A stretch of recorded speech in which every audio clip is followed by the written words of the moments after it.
Welcome to Reach Out with Bill Jameson. My name is Justin Geist, welcoming you to the show today. Show that we've been doing for years and that we hope you're doing for years to come. We've always Government been doing the shutdown or show. not? Nah, were we born doing the show? I mean, we were always. Well, I don't know. I was going to say we'll die doing the show, but I was really trying to be that morbid today. If you notice, my voice isn't quite all there. I've got a bit of a cold, but wow. What can you do? mm. The world keeps on turning, as they say. They tell me that a treated cold lasts 2 weeks, and they tell me that an untreated cold lasts 2 weeks. God, 2 weeks? Yeah, That's 2 weeks. bad. Treated or untreated, the same cold. The only thing you can treat with a cold is the symptoms. You can treat the cold itself. Well, my idea is always just to do what you can to boost your immune system, Uh-huh. to boost its strength. Drink some vitamin C and some other herbal supplements. Give But yourself. in terms of symptoms, it just seems inevitable that you're going to have them. I hate my nose won't stop running. Yeah, better catch it. You know, my nose runs and my feet smell. Am I upside down? Yeah, Oh, yeah, I've been saying that for years. Okay. So I'm glad we're getting off to a somewhat fairly humorous start because, As always, we have an uplifting show for you today. yeah, Yeah. yeah, the stark reality of what is happening in America, in the world these days, is a dismal story to tell. And we're here to tell our part of it, dismal or not. So, wow, this first one you have, this Global Democracy Index Yes, from The Economist, and The Economist has any other number of issues. We yes. don't have to get into that. Well, It's very yeah. capitalist centric, and Well, that's everything else. that's what makes it more cogent. It gives it a little more gravitas in this You know, realm. if this came from Rolling Stone, I mean, who would pay any attention? Or if it came from Jacobin, If or it came from, something, yeah. some sort of socialist. where it's Suppose like, the Intercept okay, would put this out as an investigative document. I would trust it more, but at the same time, I don't think most people would. But The Economist is an accepted, it is a established, it is a part of the background in terms of value teaching and I mean it drones constantly in the background for capitalism. I mean, it's a cheerleader for the status quo. It's very much akin to the Wall Street Journal in that way. Okay. Although I think the The Wall Street Journal has a bit of a more political and, voice yeah, and a too. little bit more aggressive too. But it's coming from the same background and the But same yeah, mindset. exactly. Yes, same mindset. So what they are saying, and again, I remind you that at the beginning of this month, which is the beginning of this year, I pronounced that the year of 2019 was the year of the birth of the crisis. And I say this story, it reiterates that. What this story says. Basically, at the bottom line is the United States is a flawed democracy. Okay, the Economist has a unit that they call the intelligence unit. Now, don't ask me what that means. That an economist should have an intelligence unit, Mhm. but the intelligence unit was responsible for researching and doing this story, and it does it every year. This story is a ranking. It's a ranking. It's called the Global Democracy Index. In other words, they take a look at each country in the world and determine how democratic it is. And they have a series of categories, 5, that they rank each country in. Mhm. I'll read them. They rank you for your election participation. Do your people broadly participate in the election process? And after you're done reading these, we can go through and look at the U.S. in each of these dimensions. Yes, But go right. ahead. Civil liberties. Do civil liberties express themselves standardly throughout your society? Mhm. The functioning of government, and we won't even, it's hard to say anything currently since the government is shut down. Since it's not in fact functioning, yeah. Okay. Uh, Political culture, that is, what is the culture of your politics? And political, as opposed to election, participation. That is, that you participate in political decisions, for example. Decisions like distribution of wealth, whether or not we go to war, etc., How much of a voice that the people themselves have. and should have. Here's a good one: whether or not we should survey our citizens. Is that the way you say that, or is it surveil? Surveil. Surveil our citizens. Okay? So for election participation, even in our presidentials, we clock in at under 50%. Am I right? We clock in well under 50%, yes. Even in the big one. And in many other countries, they have a threshold that they have to reach 50% for an election to even be legitimate. To count, yes. Otherwise, you get a runoff, And and you then gotta do you it have all participation over markers again. in that Right. too. Right. Interestingly enough, in that category, and one of the more open elections that the Carter group goes around and monitors elections. Jimmy Carter, our ex-president, One of our good presidents. yeah, one of our good president. Well, you know what happened to him for being good. Uh, For kind of being good. but I'll just mention this: Venezuela ranked high in participation and openness. We'll get to that soon. Yeah, 'Cause but I just want to mention that yeah. this is where we stand. We're number 21. We're behind Chile.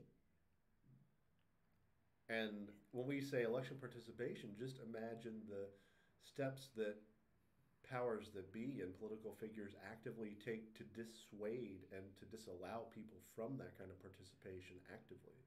Yes. Okay, we got a lot of that going on.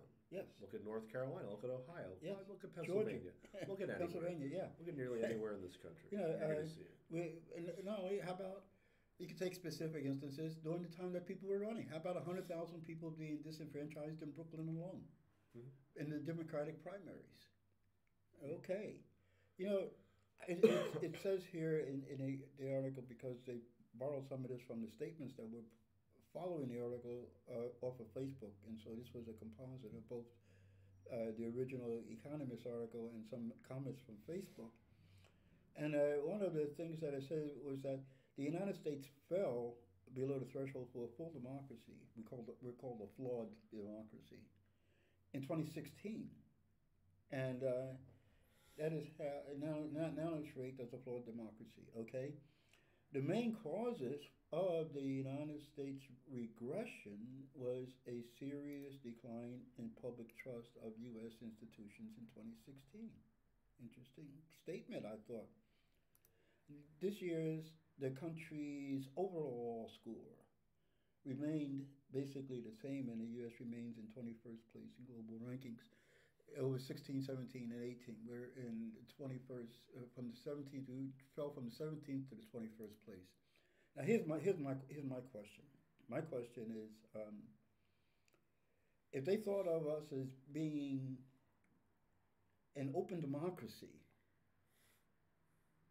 prior to 2016, I'd like to know what that was based on. I mean, I have a problem with that. I have a problem of declaring that we were ever, in terms of election participation, an open democracy.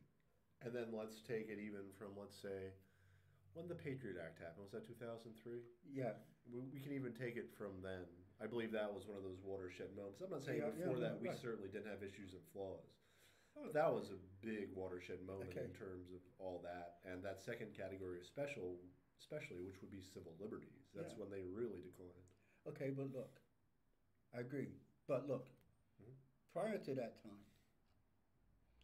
we start off as a democracy, quote unquote, wherein if you were going to participate, in other words, if you were going to vote, you had to be white, you had to be male, and you had to be of property. You had to have some wealth. If you were poor white, you couldn't vote. If you were a woman, you couldn't vote. Certainly, if you were black, well, you were more likely a slave, and you couldn't vote. Just because of the fact that you're black, And even if you weren't. and even if you weren't. But then we get to the 13th Amendment. We're talking what, 1865, 1867, 65. 65. Okay, we get the 13th Amendment, and in the 13th Amendment, it gives the right to vote to black men. Black women? White women? No, no. Now, we're still talking about being an open democracy, and it's still, we're limiting the voter participation by law.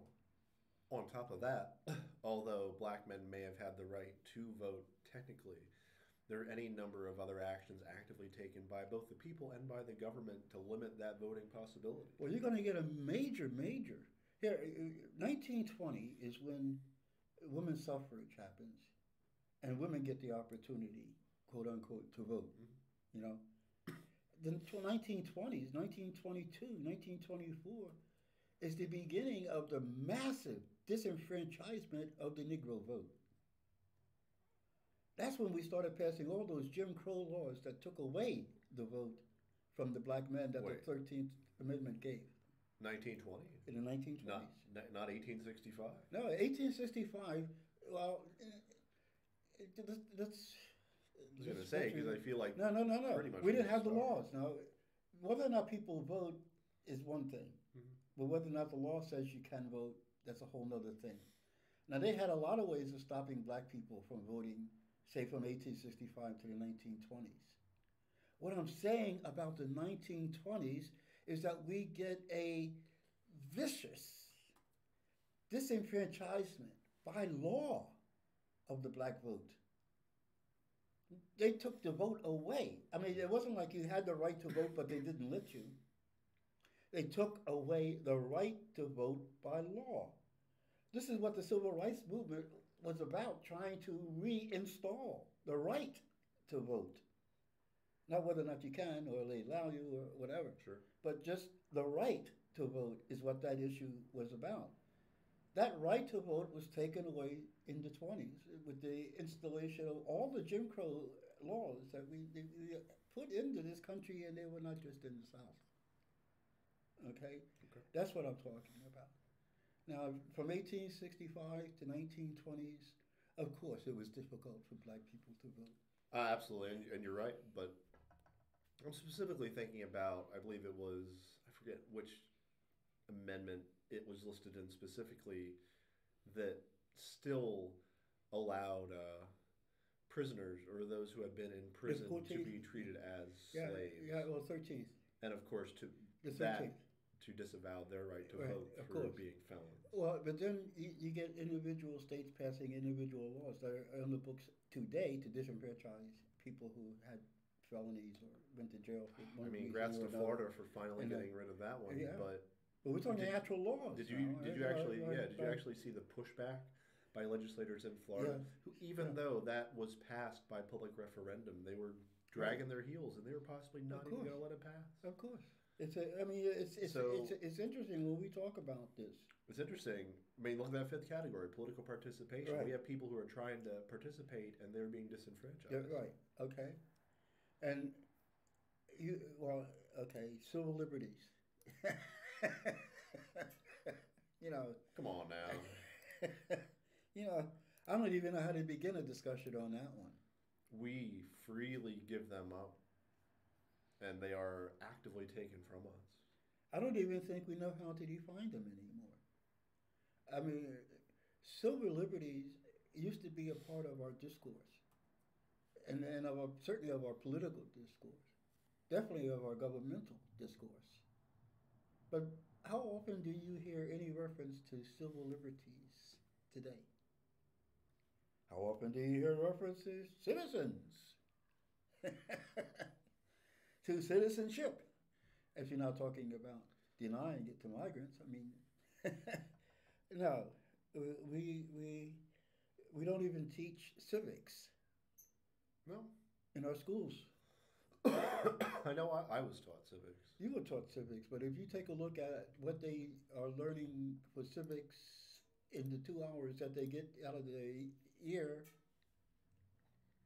you would understand that they don't teach civics today. Okay? Functioning government. Hey, we almost have one now because the shutdown is Well, temporarily yeah. over and our government's working, right? We are fully functional. I think our government has failed. And I don't think it's 2016 either. I think it's well before 2016.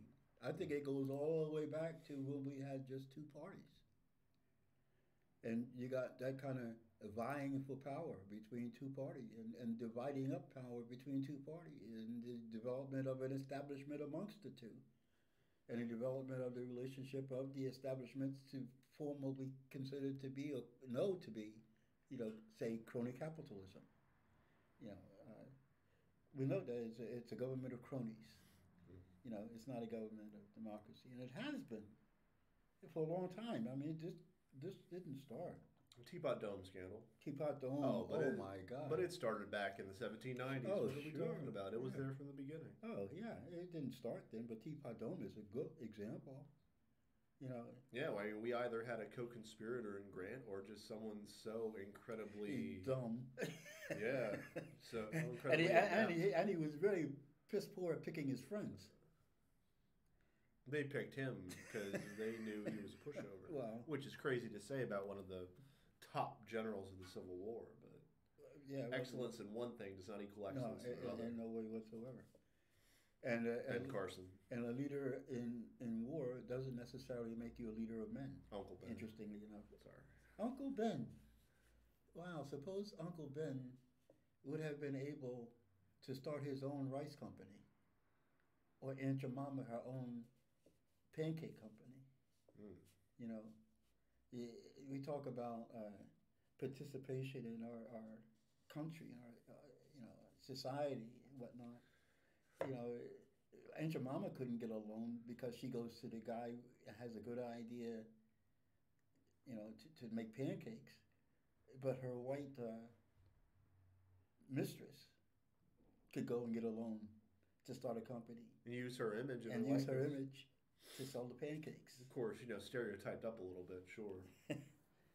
And Uncle Ben is a particularly, I think, egregious example because in order to grow rice in the first place in these swampy conditions, the slave master had to go to those places in Africa where black people already were growing rice in swamps. And bring those people, in other words, not their labor, but their expertise to develop their rice empires. Carolina rice, this is what we call intellectual property. And we'll get into that later, too. Okay. But we never had a functioning, we don't have a functioning government. Political culture, it is just so abrasive and toxic and just oily and nasty. There's always going to be contention in politics because people will have competing ideas and theories. But at the same time, it doesn't have to be like it is now. It is ugly. My problem with the politics isn't so much like that people have arguments or conflicts or dissensions from one another. It's the way that certain groups come together and agree with one another on egregious things. To participate against another group just because it's another group. And in the process of doing politics, they don't consider politics, i.e., they consider race, they consider sex, they consider other, other categories of things. Whether or not you come from a certain place, whether or not you come from England or Haiti, makes a big difference in terms of the reaction to you. In the one, you'll be welcome, in the other one, you'll be in Guantanamo. And on the other side, if we want to call it that, those people will be used for their identity, as if to say, look, we brought one of them here, so we are compassionate and heartful people. So vote Yeah. for me and support my Yeah, ideas, even though right. they may not benefit you. Right. I am, of course, talking about liberals. Yeah, well, liberals, you know, there was a lot of times when we, in the civil rights movement, used to talk about liberals, and I don't mean kindly. You know, uh, they were mostly liberals in their minds. You know, they didn't live, they didn't walk, unless you was like Dan Berrigan. You know, I mean, you could name some very important liberals, people who stood there and walked the walk and not just talked the talk. Mm. You got them. But for the most part, if they were political and liberal, they were not of substance. You know, and we talked about them all the time. They were phonies in participating with us. You know, and a lot of them left us as soon as anything happened. You know, I was a part of a community organization, community organizing organization. I was a community organizer. Like Obama. Well, before Obama, long before Obama, and at a time when we really did go out and organize communities, and it was it was an interesting time to be out there in America. Interestingly enough, my job was to organize when I was in Dayton, Ohio, a white community as a black person. There was a organization on the west side, which was the black side, which is opposite for most of the old cities, because most of the time the black side is the east side, because that's the first side that gets developed as people move west. They end up on the easy side of the river, and then that becomes like here. Oh, when they I'm move sorry. to I'm the just west. thinking of the song. Moving on Move- up. Moving to on the up. top. Yeah. To the east side apartment. Moving on up. Is it east side Yeah, apartment? he was in Scott? an east side apartment, but see, that's a particular thing in New York. You know, that's the side of the park, not the side of the river. I see. You know. Okay, no, I was wondering that might correspond to. Sorry for No, singing no. with my cold voice, everyone. But back in those days, we were organizing, and I was organizing the white side to support the MOVE organization. MOVE was it meant something I won't go into. You know, and I had to talk to all these white people about supporting the black people, and they came into these meetings. These were the liberals who I was dealing with all the time. You know, and they would ask me things like, "Well, why don't those people save?" You know, for crying out loud, why do they continue to live like that? Why don't they save? You know, As they are out having a drink at a wine bar or eating a sandwich at a cafe. and as they made so much money that they could not spend it in a week. You know, It very much reminds me of what you tell me about the discussions you have with some of the West Shore folks who visit this church here in Allison Hill. It very much sounds like that. yeah, well, some, but gosh, they can only. If they want to become liberal, I think first of all, let's lose the label. You know, just go become a person with another person. That's all. Pretty easy, right? Yeah, it's simple. Just go become a person with another person, and listen to him, her. You know, listen, take in what it is that they tell you. Understand what their experience is. Sure. Sure. Don't do it abstractly. Don't do it by ideology. You know, don't do it because you heard a speech by a Martin Luther King or somebody. Just as a genuine human being to another human being, come to know each other. When individuals from different groups are kept separate, it makes it so much easier to stoke and to cultivate those prejudices which are instilled. But when people are together, when people see each other of those different groups on a daily basis, it's so much harder because you start to recognize and continue to recognize that global human experience is a common thing. I'll say this, and I mean, I before I'll make a summary, but I'll say this. Talking about what you just said, Mhm. it comes out to being fearful of the other individual. You know, it comes out to being afraid. And we used to talk about white people in this way. We used to say, you know, they come from countries where they had these long, dark winters. And there were all these sounds out there in the woods that they could not go see in the night. And they were forever afraid. That it's a part of their psyche, it's a part of their DNA that they are frightened people because they had to live through these frightening, commonly occurring Sure. times. We say that it's reflected in their nursery rhymes.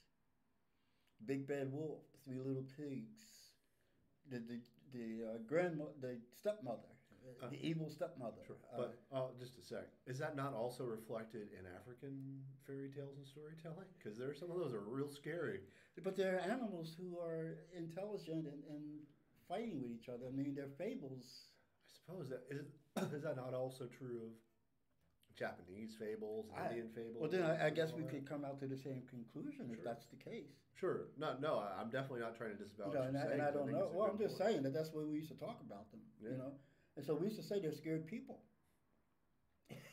You know, now if you build a wall, no, no reference to common themes that are happening today. Of course. You know, but if you build a wall and the frightened individual is on one side of that wall, he focuses what might be on the other side that he doesn't know, he doesn't see. And if he hears a sound, it takes him back to those dark, long winters in those deep woods. You know, the wall itself makes him frightened. The wall itself scares him. If we build a wall between here and Mexico, we're going to be forever scared of Mexicans. Yeah. Well, That's the point. I mean, there are many points, but that is one of the large points. But because of the wall, not because of the lack of a wall, not because Mexicans come here. An angry and fearful person, and I think it often goes hand in hand, is so much more easily manipulable. You can just stoke that fear and turn them in the direction that you want them to go and just set them to it. And they'll do your bidding because they're afraid. And if you offer some kind of solution to that fear, yeah, you're their savior. Yeah, well, how about if you offer like a solution to that fear, but the solution of that fear is that they worship you, the king? You know. Oh yeah. So, just in conclusion, as I look at these 5 categories, just think of the United States. I see people in power or of influence or whoever is currently in charge, as you would say, or owes money and wealth who's trying to affect the system, trying to dissuade each one of these categories. They're trying to decrease election participation, civil liberties. They're trying to muck up the gears of government. They're trying to poison political culture and stifle political participation. So no wonder we are nosediving in all these ways. Yes, we're nosediving in all these ways. And it's intentional and purposeful. The one thing I would say is that they're not really mucking up the functioning of government. They're using the functioning of government for specific purposes to aid and abet the rich and the powerful. You know, they're using the government. I mean, they're telling you what the interest rate's going to be. You know, they're telling you that you can't sue a utility. They're telling you that they're protecting a company that's messing up the environment. They decide to subsidize the fossil fuel industry, and you don't have those kinds of choices. But these are decisions that they make every day. They are functioning. They just don't function for the people. And there is the rub. They don't function for us. Absolutely. And that's the whole point of all these things here. I think, and that's why I think this is a very accurate indicator. And in this indicator, is Venezuela ranked above us? You know, that's a good question. I have to go and look at the list. I don't tried remember. to, but I have to sign into something, and I don't feel Oh. like creating an account right now. But Yeah, I don't know, but I know we're below Chile and a couple of other countries I was surprised about in South America. But I don't remember where Venezuela was ranked. I remember that I was reading about Venezuela this week, and I was reading about the Carter administration and their take on the election, because so much of what they're saying today is that this guy is in power because of something corrupt that he did in the election process, which I wanted to find out about, and I forgot about everything else. fair enough. So, but I'm with you on that. I think we are deliberately de-emphasizing open, democratic ways of being and obfuscating on what democracy itself is about, and denying people an opportunity to learn their civil rights and civil responsibilities. Yeah, absolutely. So, U.S. imperialism. Mm-hmm. If we are looking specifically at this time, we of course see the crisis in Venezuela. It's presented to the American public by major media and news sources as we are going in there to save Venezuela from this cruel socialist dictator who was not validly elected and whose presidency is not legitimate. And so the head of the, I don't know, their legislature who was just elected, I forget the exact name, should be duly presented. He's Guido. Guido, Guido, yes. he what's his first name? That's Juan. his last name. I think it's Juan Guaido. Guido. He is he's their Nancy Pelosi. Absolutely. That's, I mean, being the head of the legislature is like being Nancy Pelosi. Yeah. That's his position. Absolutely. Okay. So we see all this, and if you look at it in a vacuum and perhaps you have blinders on, maybe you accept it. But I like to think that many of our viewers and listeners are not that blind and have listened to this show before and are paying attention to general U.S. foreign policy and realize that, gosh, from even 1898, I believe was our incursion into Cuba, I think. Remember the Maine and the Yellow Journalism. Yeah, that was Cuba. That was a lot of things in 1898. This goes to 1890. We can go like 1898, 1893, 1895 in there during that time when our Secretary of State, our Secretary of Defense, especially of the Navy, Mahan, those people are actually going about out loud defining, you know, this imperialism, you know, the substance of this imperialism. Proudly. Well, it starts with that we're going to be a global force. We are not ashamed of it. That was Okay. that was always the point. Mahan, Undersecretary of the Navy is Theodore Roosevelt, and he is a big pusher, a big advocate of this, that we have to have a global Navy, a Navy that will go around the world. And in order to do that, at that time, what you needed was to have refueling stations where you could pull your boat up, your ship up, and get coal, to put coal in your coal bin so that you can keep your boilers going to take the next leg of your journey. Consequently, we're looking at places like Guam and Hawaii, and you know that's for the naval part of it. Now, around 1898, you're going to get people espousing the market, and this is the very important part of it. Because what we have in this country around this time is a recognition that we can easily, and we are in the process of being overproducers. You know, how many widgets can you make before you run out of people who want to buy widgets? You know? So we said we have to have other markets. We have to have other places to sell our widgets. Now here is a notion that came up. They say, China is a natural market for us. I don't know what made it a natural market. Cuba was an obvious market. Puerto Rico and the Caribbean was an obvious market. Latin America was, in fact, and still is, our hemisphere. And that's a statement that, what's his name, John? Monroe. It's the Monroe Doctrine, isn't it? Well, that's the Monroe Doctrine, which is so alive and well. And of course, Teddy Roosevelt was the one who purported that we must speak softly and carry a big stick. Right. Yes. Very much related to Yes. this. But we started going around the world because we had to open markets around the world in order for our businesses to continue to grow. And this is nothing new. No. This is as old as imperialism itself. The greatest fallacy about capitalism being a viable economic system, is the fact that it has to continually grow. You can't grow and grow and grow and only grow. 6% a year, 3% a year, 2% a year, whatever it amounts to, there is a natural law that one has to recognize that tells you that in anything there is a limit to growth. In order to overcome that, we birthed imperialism. We birthed a process by which we can force growth.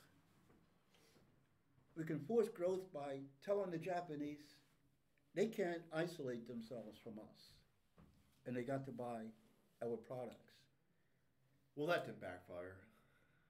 Well, sure. Of course it did. And this always backfired. But look, today we're saying what to Germany? If you participate with Russia in this Nord Stream 2 and bring cheaper gas into your country than what we're going to sell you, we're going to place sanctions on you. So, it's the same thing. People... Market imperialism. When people always went around, at least when I was a kid or when I was in my lily-colored view of capitalism, was that, you know, it was just this grand competition, and whoever did the best product with the best rates would win, would be the victor. And to me, it seems if Russia provides this service at the best rate, why not let them win, right? But this is when you have to start questioning all the underpinnings of what you thought you thought. You mean the lies that they told? You didn't just simply think that. It was presented. It was presented to you that way. Yeah. You know, the competition was supposed to be the backbone of capitalism. Because as a worker, they sure want you to compete for jobs. Oh, they want you to compete for everything as a worker. But competition, I mean, immediately, I mean, what did Theodore Roosevelt become famous for? You know, trust busting. You know, Monopoly. We all play the game Monopoly. We all know then how capitalism works. You put everybody else out, and you end up with all the hotels and boardwalk. I mean, simple. That's how capitalism works. That's the one thing about that game that tells you the truth about how capitalism works. Everybody else loses, and one person wins. Okay.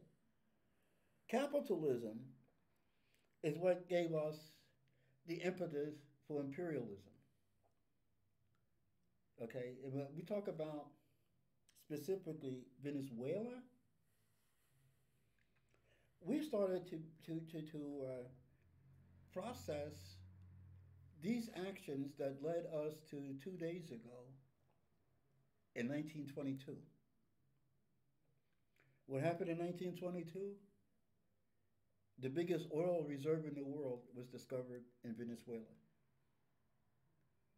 So, are you saying that we would use American military might to corner an oil reserve? I'm saying we did use American military might to corner oil. And of course, I mean, as you look at even the end of World War I, you see how you divide the Middle East and all the problems that led to today.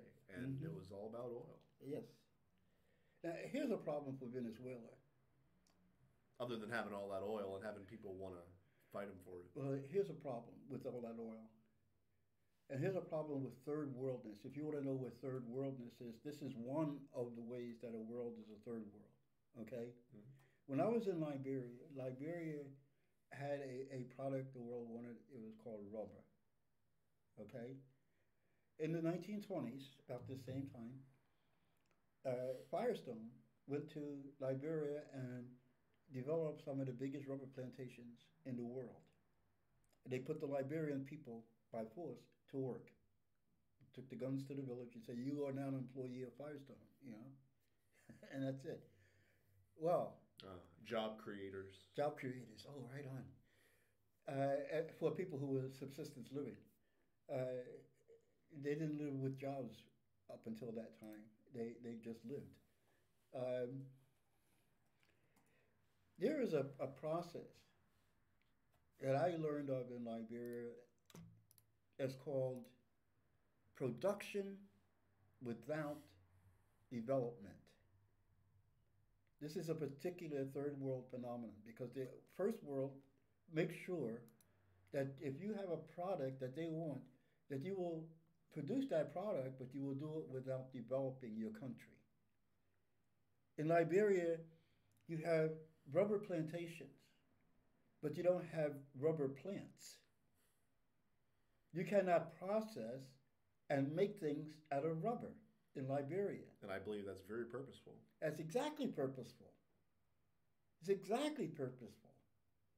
This is how you keep the country poor. This is how you keep people dependent. This is how you take a person who you may go to work and now he cannot eat without buying food, and he has to therefore work for you.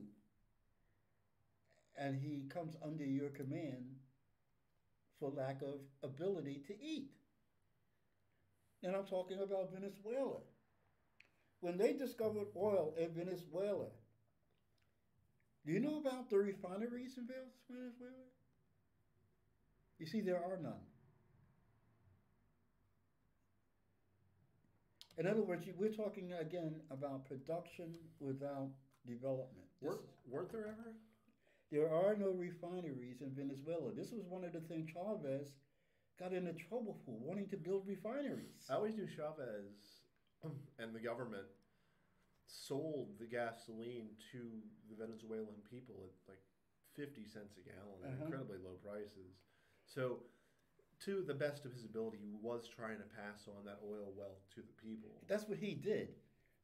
But we're talking here 1920 to 1935, when they have oil and no refineries, they have production and no development, and they get to a point in 1935 where in order to eat, they have to buy food. In order for Venezuelans to eat, they had to import food starting in 1935.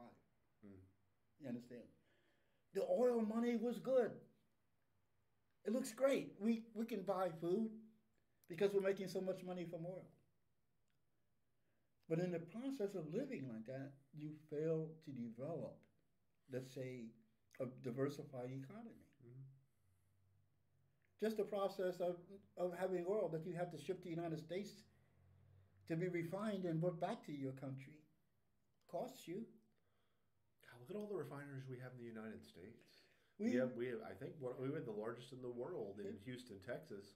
I especially remember that because of the Hurricane Sandy, I think, last year, that just decimated all that. All the chemicals that are in everything down there now today because of that hurricane and because of those chemical companies and oil wells, et cetera. So in 1935, basically the economy starts to get into what is foreseeable as trouble. Now, what does that mean in terms of our relationship? Our relationship means that we take advantage of this. And that we make sure that the people who are in power are not the people who will see and do something about this. And that's where your anti-socialism comes in, because those people don't listen to you. They got their own ideas about how to run a country. Chavez thought that those minerals, that those things belong to all the people. We thought that it belonged to the upper class and to American business. I was going to say, certainly not upper class Venezuelans, but That sounds a great deal like Well, because Venezuelans, yes. who served the U.S. Exactly. That sounds a great deal like a man who we spoke of last week, Patrice Lumumba, who was summarily deposed, who also Exactly. believed that the Congo's Exactly. natural wealth belonged to Exactly. the Congolese. Exactly. Okay. We get to 2002.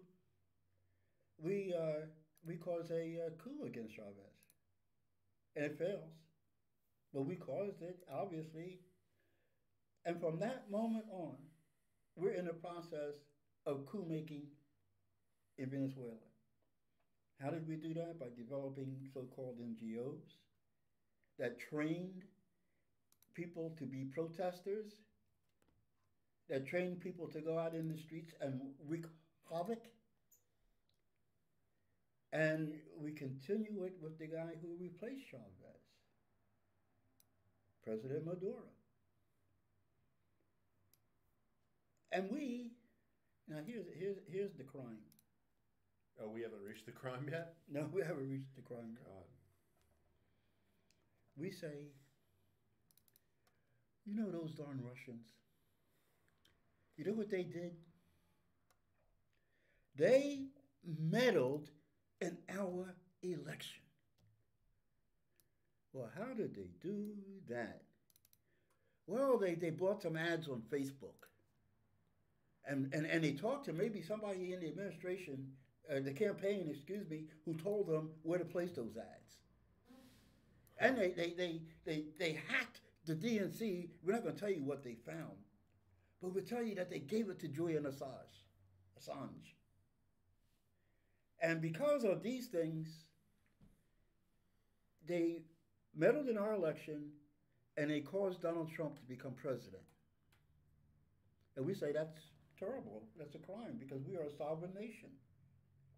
And those dastardly Russians did a dastardly deed. So we're the only sovereign nation there is? Is that the point? Venezuela is a sovereign nation. Well, not according to us. But every nation is a sovereign nation. Listen. According to reality. We said that those doggone Russians placed some Facebook ads and changed our election. And we say the guy who Jimmy Carter say was lawfully elected, we don't recognize as president. We recognize Pelosi, Nancy Pelosi, as president. That's the same equivalency. Okay. As if somebody would say, oh, I don't like the way Trump was elected. I recognize Pelosi as the president of the United States. Hey, Russia, could you help us out? Russia's of course.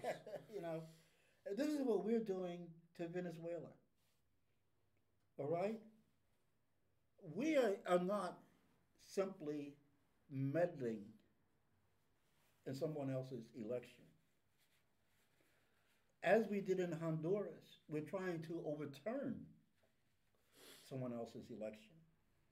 We're trying to not recognize the choice of the Venezuelan people, and we're trying to dictate to them, Senator Rubio, who is their president and who is their cabinet and who will be their ambassadors. And just as a reminder, many of the migrants who are coming up to the southern United States border are from Honduras and are largely as a result of Venezuela. Yeah. The biggest number right now is from Venezuela. Millions, over 1 million Venezuelans are in Colombia. And that's not a good place to be, No. because Colombia is under our rule and under our thumb. They're the part of the OAS that is voting with us. You know, the other half is not voting with us. So when they say that the OAS, it goes along with us, they're exaggerating, if not lying. Because Cuba and Mexico is a very important country, Bolivia, are not going along. They are recognizing that a person who is elected president is the president. Huh. How about that? Go figure, right? Go figure. You know, what we're doing is a crime against international law. And it's very interesting in my lifetime that it should come around that the people who are standing up for civility, sovereignty, and truth are the Russians and the Chinese. In my lifetime, the people who are standing up in obvious terms, and this I could have noticed this before, but the people who are dissuading democracy around the world, the people who are recognizing dictators, and I don't know why I was so slow in learning this. I learned about Argentina, I learned about 1953 in So, Iran. when would you say you realized it? When? Yeah. Gosh, more and more, I was 40 and above. Oh, it could be worse. No, it really could.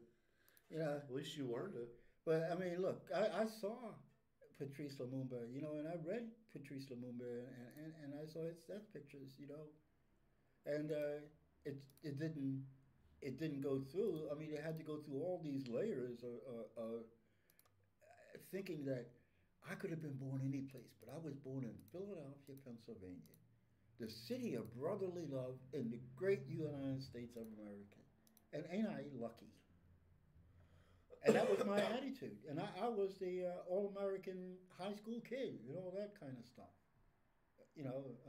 Like I said, until I got out of high school and found out about racism. But I mean, not that I didn't know about racism, all right, but I mean, right. of it being acted on me, Yeah.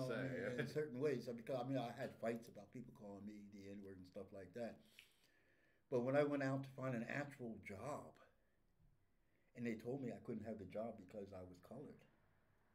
Oh, yeah, I remember that. Yeah, well, that's and when I. seemingly they were only trying to help. She was a very helpful woman. Yeah. She was an honest woman. Yeah, just being real about it. She closed the door and she says, "I want to tell you something, and you need to recognize this," is what she was saying, because you're going to have this problem, And this was an older white woman who just wanted to recognize that, hey, young man, you're being a little naive here. I mean, it's weird. Like, it's racist, and yet it's not. At the same time, like, how do you deal with that? Yeah. At the same time, like, you got to appreciate being that upfront about it, especially if you didn't realize it. No, you walk out of the place and you walk up the street, and what you hear in your head is a constant hum. In other words, you can't bang this thought against that thought. You have to hum so you don't have no thought, because it's crazy. Yeah, that is crazy. But we are committing crimes against another country. It's not the first time. And it won't be the last. And it won't be the last time. And we are audacious about it. We're not simply meddling. Don't forget that meddling doesn't work for us. We tried to throw the Iranian elections back in '53. It didn't work, so we had a coup. We tried to throw the elections against Assad, and it didn't work, so we went and invaded Syria. I can say these places where we tried, and it didn't work, and look what we had to do. I mean, those little meddling things, they don't seem to work very well. It only seems to work if Russia does it to us, and they buy $100,000 worth of ads, then we fall for it. But the rest of the world, we have to go in there and actually knock those people out of power and recognize other people the way we did in Ukraine, and send people in the streets the way we did in Ukraine. To common people, $100,000 sounds like a decent bit of money. But we're talking about a government that spends trillions of dollars a year on a campaign. All sorts That of was the most expensive campaign that anybody had ever run. I mean, how much did the campaign cost? Millions. That $100,000 is a drop in a tear bucket. Yeah. It wasn't anything. Absolutely nothing. If the Russians spent it.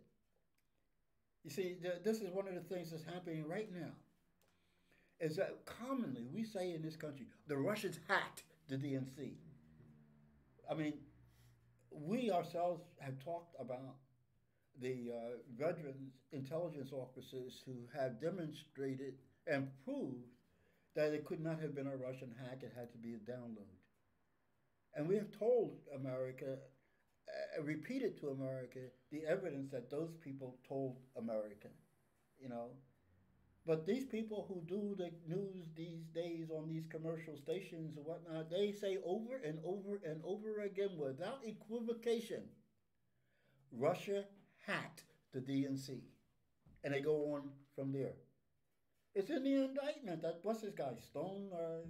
Roger Stone. Stone. And as you have many times said, if It all depends on where you start the narrative. If you start with that assumption, then that just begins to be something that is never questioned again. Yeah. And then you just go from there. It's all about how you frame it. It's all about how you frame the narrative. And once that just becomes an accepted piece of lore, people will just accept it and move on. And just everything they say and think will be shadowed with that. And that's the way it is. 'Cause that's where they start. The discussion, the sentence, whatever it is that they're framing at that time. The Russians hacked the DNC. You know what bothers me? Is that when we say the Russians hacked the DNC, I say, well, what did they find? No one talks about the emails and what the content was. Well, that doesn't matter. If you're going to accuse them of hacking something that changed the election, I think that we should know what was hacked. You told me that what they did, changed the election and made Donald Trump president, but you never tell me what it was. Yeah. But none of the American people seem to know what it was. Then how could it be persuasive? How did it throw the election? Will somebody please explain that to me? I don't know why we're going in this direction over and over again, but here we are again, ladies and gentlemen. Well, the Russians did not hack the it keeps DNC. hacking. It keeps happening.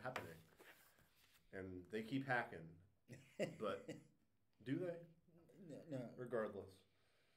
And I wanted to just speak for a moment about Nate Phillips. You've heard of him. Yes. And from everything I've read, he really embodies that peacemaker sort of idea. I'm sorry, I cut out your notes on here for some reason. I didn't mean to, but I forget what else they said. Regardless, Nate Phillips, to me, really embodies this idea of a peacemaker. When he was at, I believe it was a women's march. They were at the women's march? No, they were at their own march. It coincided with the women's march. And it wasn't a women's march, excuse me. Well, here we go, yeah. You know those kids? The Native Americans were there on their own march. They had their own purposes for marching in Washington, and they were one march. And at the same time, there was a right to life march, an anti-abortion march, a march where we tell women what to do with their bodies. Mm-hmm. Okay? Now, these young men, these teenagers from this Covington school, Catholic school, were there to be a anti-abortion person. These young kids were there to tell grown women that they can't do with their bodies what they want to do. And to be clear, they were young men. It's an all-boys school, and they were all white, and they were telling people of all colors what to do with their bodies. They were telling women what to do with their bodies, and apparently they got into some kind of a argument with a group of black, the Hebrew Israelites. Now that's a particular variety of black people who, well, in fact, if you go way, way, way back and understand Ethiopia and whatnot, you'll find out that they were black Jews. That Jews were not white. Oh, actually, and I mean not to share their personal stories or anything, but some people that I work with at the station actually identify as black Israelites or black Jewish people, and I mean it's not some crazy thing. Yeah, it's a genuine thing. It comes all the way from the origin of Judaism, and it survived. Partially the belief. It's not made up. One of the beliefs is that the Ark of the Covenant was kept in Ethiopia for some time, and there are other aspects to it too, right, of course. Right, of course. But these people and these white kids had a confrontation. And Nathan Phillips, being the peacemaker that he is, led his group between them to make peace. To make peace. That's the story that they should have told. How Nathan Phillips ends up in front of this white boy is because he was there to make peace in a confrontation between two groups that were being radical to each other. From my understanding, he and his group of Native Americans and possibly other. Well, firstly, Nathan Phillips was a water protector from, I believe, the Omaha Yeah. tribe or the Omaha Nation, Right. and they had, I believe, walked from Standing Rock by foot. Of course, you walk by foot, but by foot had traveled from Standing Rock to Washington D.C. And I don't know if you've ever walked that distance. I certainly have not, Yeah. but that is quite a distance. I did the Appalachian Trail one time. Really, Oh yeah, I didn't it know took that. a long time. I've heard it takes what 4 to 6 months. It took me 6 months, almost. It took me almost. It was more than 5 months. I know that. I remember that exactly. Yeah, it was approaching the 6 month. I've heard some tales of that. That it can be a lot of fun, but it can also be really rough. It's hard to do. It's really hard to do. It's something. I mean, it's going to test your commitment. Really, seriously, it's hard to do. It's not easy to do. Yeah. It's not like well. Anyway, yes, I walked, and I found it hard to do. So this man walked for weeks or months from Standing Rock with his people to D.C. and stood in between these two groups of conflicting people and started Playing playing the drum. drums. Well, they came playing the drum. That was his peace song, and he talks about this song as being the first song that he learned, and how you add to or take from this song depending on the circumstances of the situation around you is that you're trying to bring peaceful resolution to.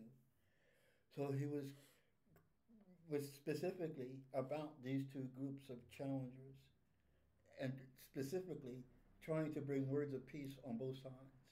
Yeah. How about that? Yeah, yeah. You know, we were talking, what, 3, 4 weeks ago about this comedian guy, Kevin, what's his name? Kevin Hart, who Hart. had a Cowboys and Indians Cowboys themed and Indians. party for his 1 or 2 year old, His 1 year old. who of course doesn't know Yeah, yeah. one from the other and Right. who doesn't care. So I mean, parties for 1 year olds are for the parents. Just for the parents, and the parents were all dressed up like cowboys and whatnot. But they did teach the kid to shoot Indians. I mean, the kid had a gun, and they all had a gun, and they shot Indians. And when he was asked about this, he defended it. You know, and then they turned around and shifted the conversation overnight. I got mad because I wanted the conversation to focus on the Native American and the prejudice that was being espoused in shooting these savages by this obvious ignorant black man. You know, obviously ignorant black man, Kevin Hart. But he shifted discussion to, or they shifted, somebody allowed the discussion to be shifted to what he might have said about women some years ago, or about homosexuals some years ago. I mean, look, none of it's great. or but about that's gay people, it's or a- something he said. and look, none of that's great, but it's a sidestep. They changed the discussion because what he could do is say, I apologized for that. And then people could come to his defense and say, he apologized for that. Okay, well, everything's good Okay, then, right? but We're all set. They dropped the discussion about the Native Americans. Yeah. And that's the discussion that the nation was supposed to have. And every time it comes time to have a discussion about the Native Americans, we find a way to get out of it. You know? And now here we go again. You ducked it. Now it's back in your face. A man advocating peace with a drum. He couldn't approach a better group in terms of symbolizing the issues in America. And I've heard discussion, and if you look at this young man, and many times we say, "Oh, let's forgive him. He's a 16-year-old," and I understand a bit of that. But at the same time, that same forgiveness is not extended to non-white men of that same age, regardless of that point. Yeah. Well, regardless Yeah. of that point, the look that he had was much more symbolic to me than any words he might have said or Yeah. might not have said. Apparently Just he's one of dismissal, one of disdain, one of looking through you like you're not even there. One that says, I could punch you in the face and no one would do anything because I'm me and you're you. we look. We have learned this all our life. You know, And look, I'm sure you've we seen have that learned look. this all our life. I am telling you. Did you recognize it? Yes, Of course but you look, did. you grow up with kids who become that. You know, you can be 8 and 9 and play together and fun together, but there comes an age of innocence being lost. And that's when you see that.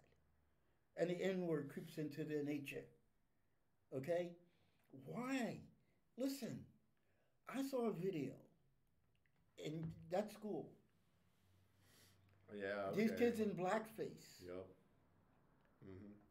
at a basketball game playing against a team that had black players. Not only did I see the kids in blackface, but I saw the coach, the adult, middle aged coach, Hmm. standing in front of this group of kids leading the cheers. Of course he was. Okay? Now, you say, how do these kids learn that? They learn it from the coach. We When learned they from asked their the kids, they parents. said, what were you doing in blackface? Why were you in blackface? You know what the kids said? Oh, that's school spirit.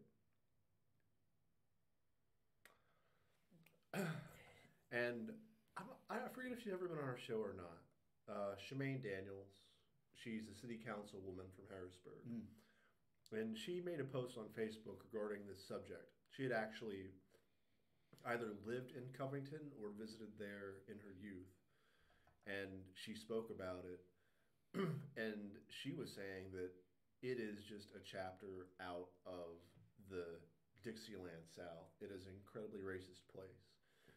She would go, one day she went to 3 or 4 different restaurants that were all telling her that, I'm sorry, ma'am, we can't give you a table. We have a private function booked. And then finally at the 5th restaurant, she encountered another couple who were white. She's a woman of color, and I'm not sure who was with her, but they probably were too. And this other couple said, that doesn't sound right. Let me go in and try. And they got a table right away. Mm-hmm. And it's that kind of place. Wow. It is, it's, I believe, they say it's in the Cincinnati suburbs, but it's right across the Ohio River, and it's in Kentucky. And that particular pocket, and I'm not saying other pockets are not especially racist, but Yeah. especially that particular I pocket know that area. is quite racist. I know that area. My friend You was know, actually born pretty close to there. I actually organized in Loveland, Kentucky, in Loveland, Ohio, which is right across from Kentucky. How was that? You know, Exactly what exactly you would what. expect. Yeah, you know, it's terrible, but it's America. I mean, I'm sorry, but I didn't recognize it except for degree Yeah. as being that different. It's certainly no different than Ferguson, you know. Yeah. And how about Wilmington? Well, anyway, How about Chicago? how about Chicago? When we're Yeah. talking a little bit about Laquan New York is the McDonald. most racist, segregated city in the country. You know, when you talk about segregation and things like that. I believe one of the indicators said that was it Green Bay or one of the cities in Minnesota were actually one of the most racist cities in America. Racist, but segregated. Oh yeah. What I'm saying, look, in New York, you're not only segregated by race, you're segregated by religion, you're segregated by income, Oh yeah. you're segregated. I mean, you think of all the things that separate people, and you got a neighborhood for it in New York, Mhm. you know. So, What better way to pit people against each other? right. All you got to do is start building walls. Nice. Nice. There you go. Okay. Well, we're good at that. Well, Yeah. we want to be. Now, this young man is, in some cases, he's not only being taken at face value, but he's being supported. When he came out with his statement, and he was explaining what had happened, Oh, I just it was wanted to talk. obvious that that statement was written by a professional. It was very obvious, Mhm. you know. And then when you investigate it and you find out that the person who had him on the show, Jake Tapper, was a guy who had used a public relations firm called Run Switch which happens to be the same public relations firm that this kid Sandman used to make that statement. It's actually the same PR firm that is used by Mitch McConnell. Yeah, that's absolutely true. So that should tell you what you need to know. Okay. And what we're saying is that it is no accident that just not only was said, but that it was on the news. You know, our news is not something where we follow up and investigate a story, but this was an opportunity to narrate a story, to give our own spin to a story. And that should be no surprise. This young man was invited to the White House for a meeting and greeting with President Trump. Who represents America that way? Yep. You know, he's, again, I said this before, and I will continue to say it until it's proven otherwise. He is a personification of America. That which you see in Donald Trump is the personalized walking around animation of what America is. If you say he is racist, get the point that I'm making. You know, if you don't believe it, look what's happening. Look what keeps happening over and over and over again. If you don't see it by now, what will it take? You know, you have to be a believer, not that Trump is a racist, but that America historically and institutionally is a racist country. When you have a kid in high school learning to use blackface and cheered on by the coach, and they use that as a description of school spirit, where else can I go with this? Where else can I go with it? Sums it up. Okay? That's America. Speaking of America, I forget his name, John Van Dyke, I think. Van Dyke? Who murdered Laquan McDonald in Chicago several years ago. And of course, the video was squashed. Yeah, by Rahm Emanuel. Yeah. For a year. Because it was election time. For a year, you know. And he was shot. Let's recall for the people. Walking away from the policeman with his back turned, they say with a knife in his hand, and he was shot.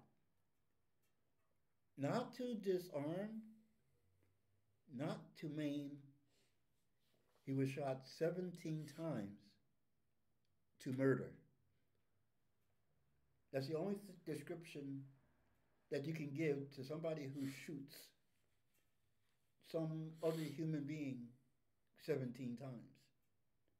Yeah. And Van Dyke was on trial. One of the few times that a policeman's ever been on trial. For second degree murder. Mm-hmm. And his wife said that he was a victim.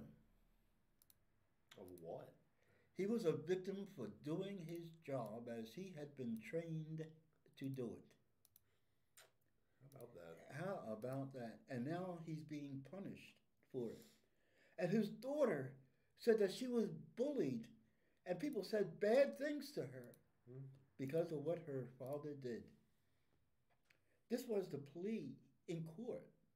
This was the telling the world that this murderer was actually the victim. And look, it's not cool to bully kids regardless, but at least she wasn't shot 17 times in the back. I feel like there's a bit of contrast of experience here. Well, we don't even know what her experience was or was not. I mean, let's say she was. You know, let's say she was. That's still, okay. Let's say that she was. Nothing in comparison. Let's say that she was. But it wasn't the first time that her father was in court for doing his job.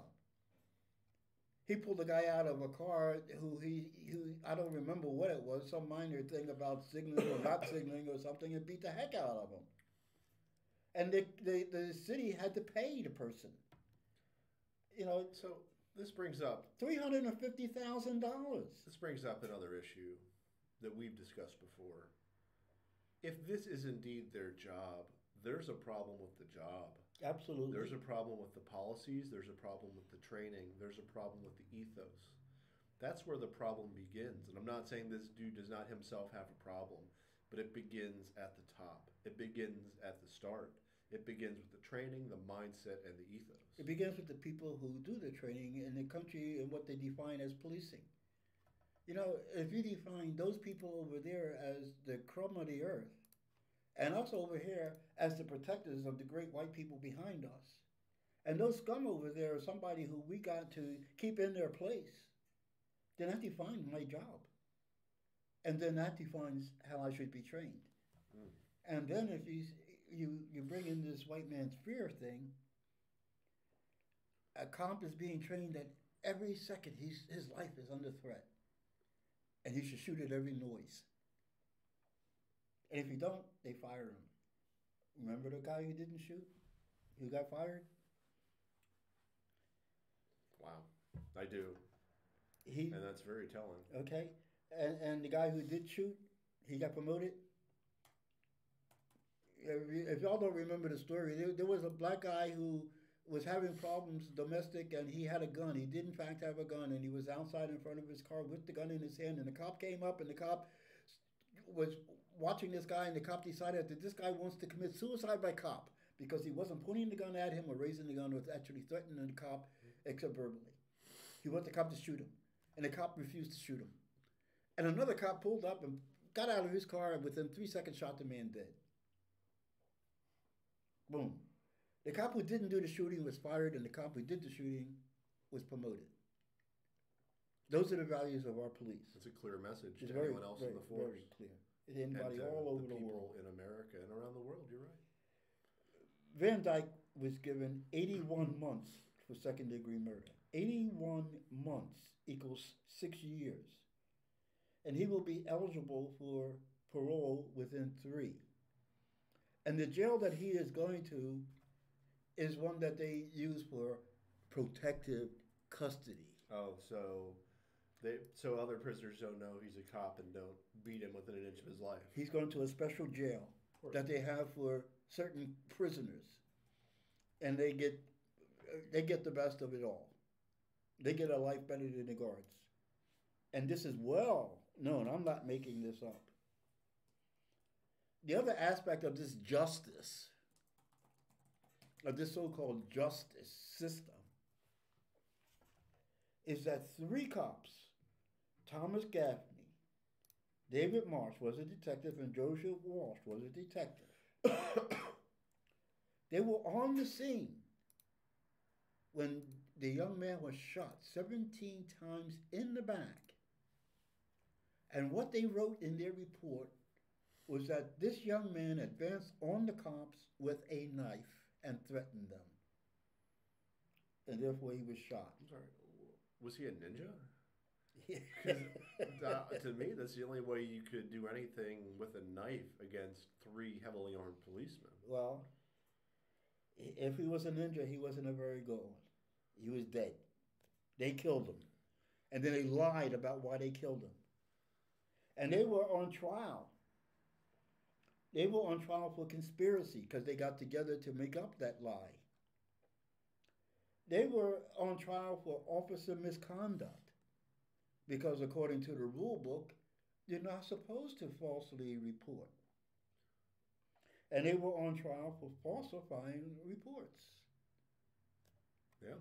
All 3 of them. Sounds about right. No, they were innocent. No. They were found innocent of any crime when they falsified reports after making a conspiracy to lie. Our justice system found them innocent of committing a crime because they were policemen doing their jobs. Something that I would really like to look into for upcoming shows. We spoke about today the Global Democracy Index. I would like to look into see what sort of global law enforcement index what exists in that dimension, and where we as a country rank in that. Wow, we're pretty low. This is what I'm saying. Oh my gosh. And so many times we say, oh, well, Brazil or other countries or India, their law enforcement officials are so corrupt. And perhaps, but also ours are also corrupt, but also I happen to think that they are much more violent, since we by far lead the world in gun deaths by police officers, murders. Let's put it that way. And we are a violent society, and we won't deal with that. We had a guy walk into a bank in Florida a couple of days ago and laid 5 women who he didn't know on the floor and shot them. You know, and we continue to sell guns every day. It's okay. We won't deal, except in the most abstract of ways, with the fact of gun deaths in the United States by cops, by civilians. The violence in our society, the numbers, the massive numbers of incarcerations in our society, the criminal enterprises and the criminal police in this country, all of that should be up for discussion because we had serious problems. I'm telling you again, this country, this government has failed. And if we would want to, we could speak of mass shootings on this show every week because there almost is one. There is almost every week. Severe. They're all or more. They serious. Consider a mass shooting when 4 or more people are gunned down.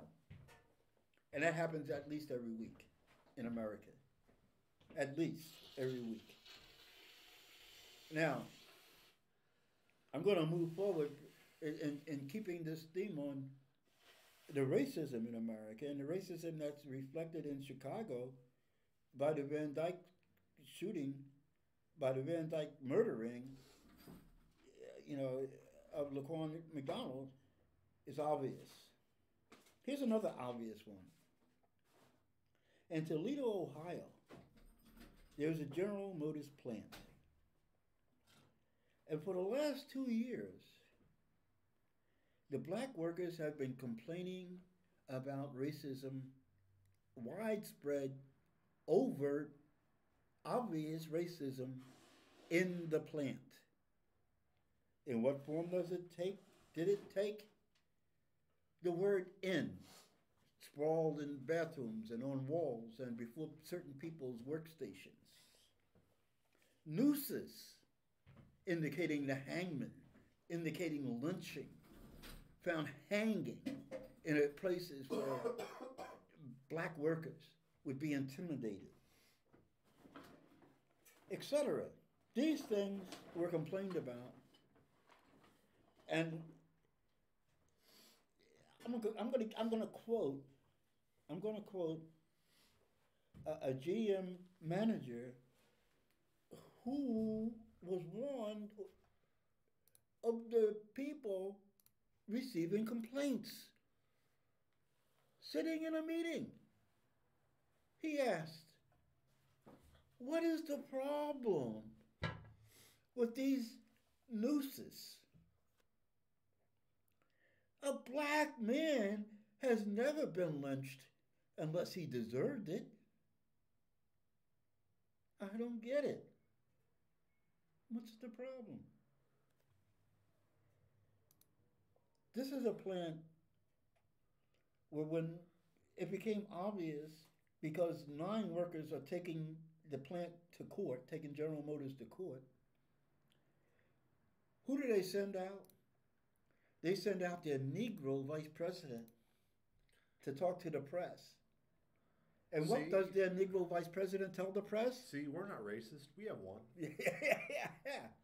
What he tells the press is, we have a zero tolerance towards racism. So why was this going on? For 2 years. If we have a zero tolerance policy towards racism, why was this happening? 2 years of complaints. So, I don't know. I'm confused. Yeah. I feel like this is somehow not accurate. Well, it's not. I just can't imagine an environment where this actually happens. Well, Yeah, It feels so over the top. but look, it's not. I mean, Well, I mean, it is over the top. I mean, but it's not. What I'm saying is that it's common. Okay, yeah. Oh, that's fine. You know, it's common in America to find these kinds of things taking place in our workplace, on our football fields, at our basketball games, in our streets. It's common in America. This isn't the first time in our schools, on our university campuses, that you've heard complaints about nooses being hung. And everyone knows what it means. Everybody knows what it means. That's why it's useful as a symbol. If nobody knew what it means, it wouldn't work, for crying out loud. You know? But what I am saying is that I'm trying to make us recognize over and over and over again that when these things happen, they should not be seen piecemeal. They should be seen as a totality. That this tells us the character of the country. And if you believe in Eric Fromm, it tells us the psychology of the society. Then, of course, speaking of the national psyche. Yes. Is that what he called it? Yes, exactly. Exactly. You know, read your Eric Fromm. The Art of Loving is a good place to start. You know, and to me, it makes a lot of intuitive sense that if an individual has his or her own psyche, then a group of individuals has, perhaps not in the way that we all think the same or as some sort of psychic connection.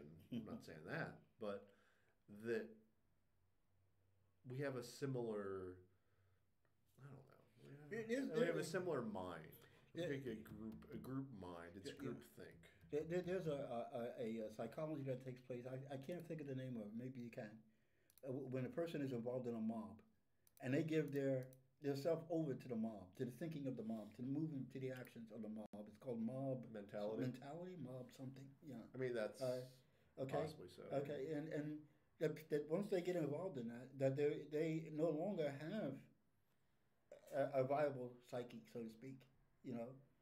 Now, in the Fromm way of thinking, you could take that and extrapolate that out to a whole society. Not as a mob, but as its institutions, etc. That one's own identity is so easily subsumed by the group identity. By the group identity. Yeah. By whiteness or whatever. You know. Yes. Yeah. You know. And it seems real. I mean, if you want to take America as an example, I mean, how can you explain why people would sweep across the country and kill Indians? Because we like to be a part of something. We like to be a part of a group or a part of a movement. And if the ethos of that group or movement is negative or toxic, yeah, we just adopt that mindset. We adopt that ethos. Okay, well, there we go. Yeah. Now, I find it strange that what's happening also at this time is the Academy Awards are coming up. And for the first time, after some great movies, I thought Malcolm X, I thought was a great movie. Do the Right Thing, I thought was a very, very good movie. Mo Better Blues, I thought was excellent, you know. But Spike Lee never got anything except condemnation. And now for Black Klansman, he's being nominated as Best Director for an Oscar in America at this time, under Donald Trump, as we proclaim that we are not a racist country. And for the first time, a black movie.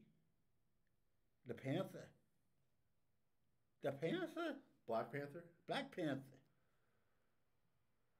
Black Panther is being nominated as the Best Picture, and no movie of that genre has ever been recognized as a worthy contender for an Oscar. I am personally frustrated. Shit. Where was it? Something It's a movie that came out this year entitled "Sorry to Bother You." Mm. Have you seen it? No. You really should. Yeah. It's excellent. It's got lots of socialist themes. It's got a lot of racial themes. It's excellent. And you know Boots Riley? Yes. You've heard of him? Right. It's a movie by him, and it's great. I thought that's what you were going to say. I thought that you were going to say that movie was nominated, but it wasn't. No. I just read that it wasn't, which is disappointing. But I guess it's something, right? Yeah, The yeah. Well, I'm not KK, sure what it means. KK Klan. Yeah, I don't know what it means. I have no idea what it means. Have you seen that? No, I haven't seen that, and I haven't seen the Black Panther either. You know what bothers me about the Black Panther is the genre, and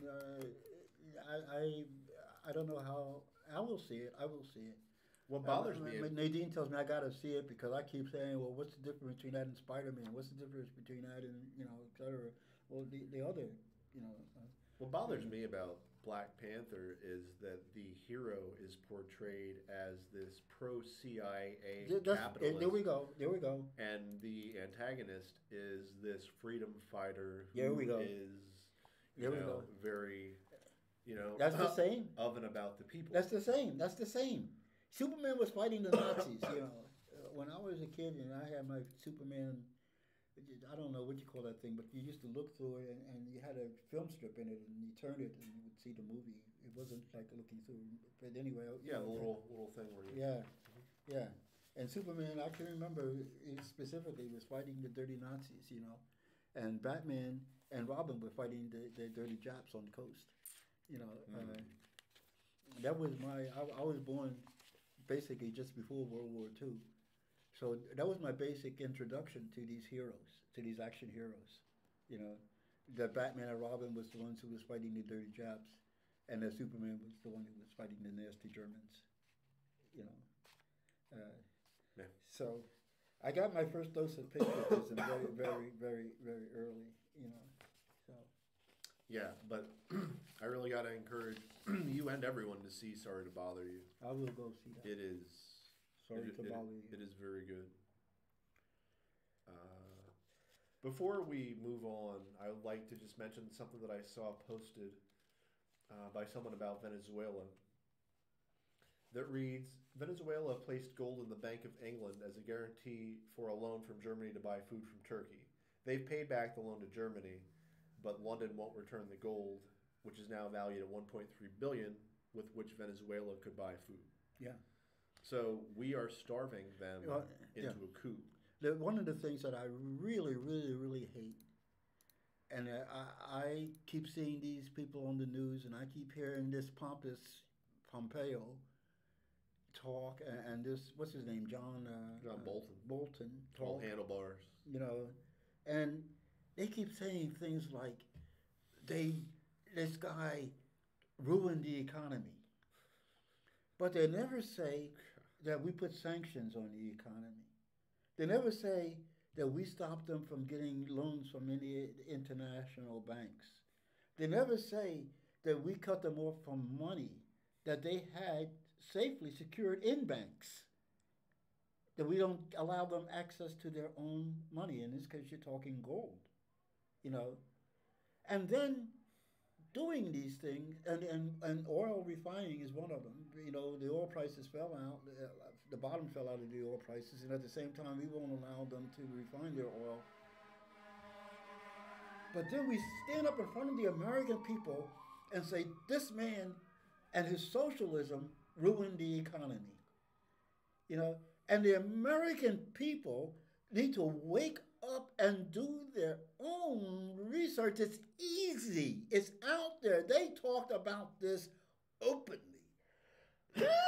for the last 10 years of what they're going to do to that country in planning this coup.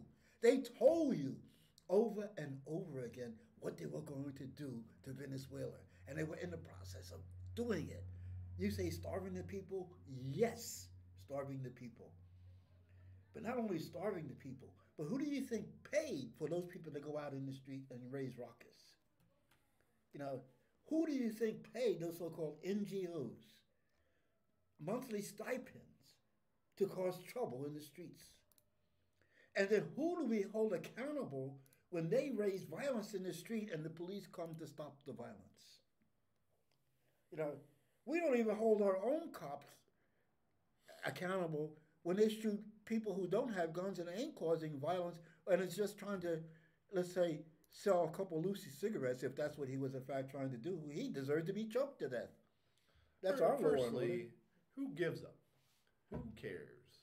Do what you want. Sell what you want. I thought this was a land of opportunity where you could go, make your own way. You could just. The fact that there are laws against that is a nod to the cigarette makers in the first place. Yeah. But even if you're breaking the law, even to the degree that if you shot someone, if you murdered someone, you don't deserve to die. And this is so incredibly far below that. This is nothing. It is absolutely nothing. It's a reason. It's an excuse. We have gone, and I say we, President Trump, Pompous Pompeo, John Bolton, what's her name, who is the speaker? Nancy Pelosi. Mm-hmm. We won't even talk about the things that Marco Rubio has said. But all of these people I have named have called for violence, have called for the overthrow of the current legally elected president of this country. They have stood up clearly and overtly and called the people to murder, called the people to assassinate, called the people to coup, and Trump and Pompeo tried to induce the army into this coup process, and the army, luckily, yesterday refused. But it was overt. It was clear that we were calling the people to violence. And we talk about meddling. Yeah. I think this, let me see this. Let me find it.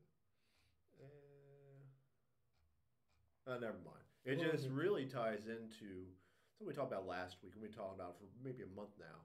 Just that rising tide of pro-war Dems. Yes. Who in fact are more, in many ways, supportive of foreign intervention than Republicans are. Absolutely. And you don't have to say that with any kind of qualifier, because it's absolutely true. There's even polls that show that they went around, for example, after Trump said that we were going to pull the troops out of Syria, and they asked the Dems who had voted for Hillary. And I heard Dems just the other day. Just the other day, I can't remember who was speaking, and he said the same thing. Oh, I want them to come out, but they got to come out responsibly. I said, now where have I heard that before? That was like in Vietnam when we kept talking about we're going to come out, but we got to do it with honor. Mm-hmm. You got to be civil. You got to about it. Well, this was ridiculous. This was a lie. I mean, you're in a country killing people. The only honorable thing to do is stop killing people, quite frankly. But we talk about peace with honor. That we can't have peace without honor. Now, how do you have peace with honor? Is that you have to kill more people than they kill. The rising tide of pro-Dems. Yeah. Among the 2016 Trump voters, there is a massive support for withdrawal. This is the Trump voters. 81% to 11%. The Clinton voters, however, opposed the removal of troops from Afghanistan, and this is Afghanistan, I'll go up here to Syria, from Afghanistan by a margin of 37% in favor and 47% opposed. In other words, the Democrats want to stay in Afghanistan. Mm-hmm. Of the people who voted for Clinton in 2016, only 26%.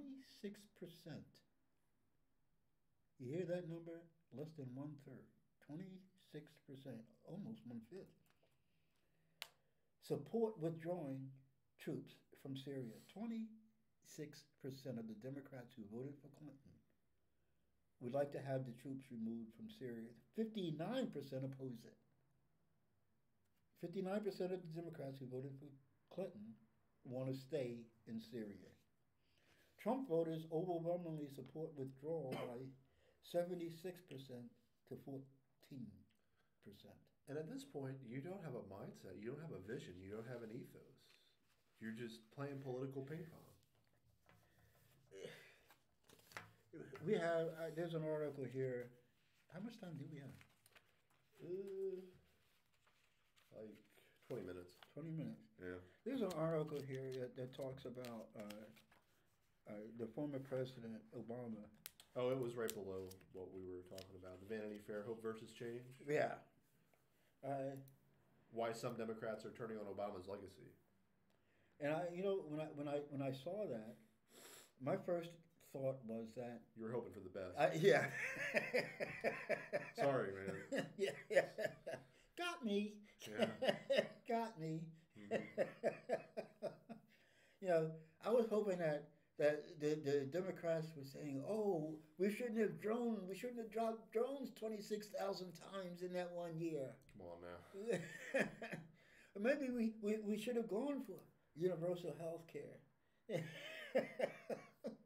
I'm just, maybe when we did that stimulus package, we should have given the people some money and not given it to the banks. Maybe, just maybe. But it turns out that the Democrats are concerned because it was Hillary who was the war president. It was Hillary who had to talk Obama into destroying Libya. It was Hillary who really emphasized what should happen in Honduras and who went to Venezuela. She actually went to Honduras and told them to take these people back. And these people were the ones that your president's complaining about belonging to certain gangs, 23 or whatever.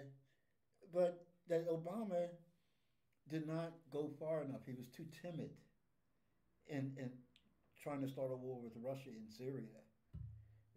He was too timid because he wanted to close Guantanamo. Okay? No, I knew this is what it was going to be. But at the same time, I was just really hoping it wasn't the case.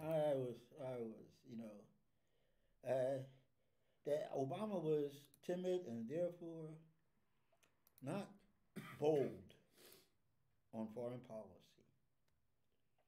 This party wants to continue a legacy of drones. This party wants to continue. And they are concerned that these new progressive Democrats just don't get it.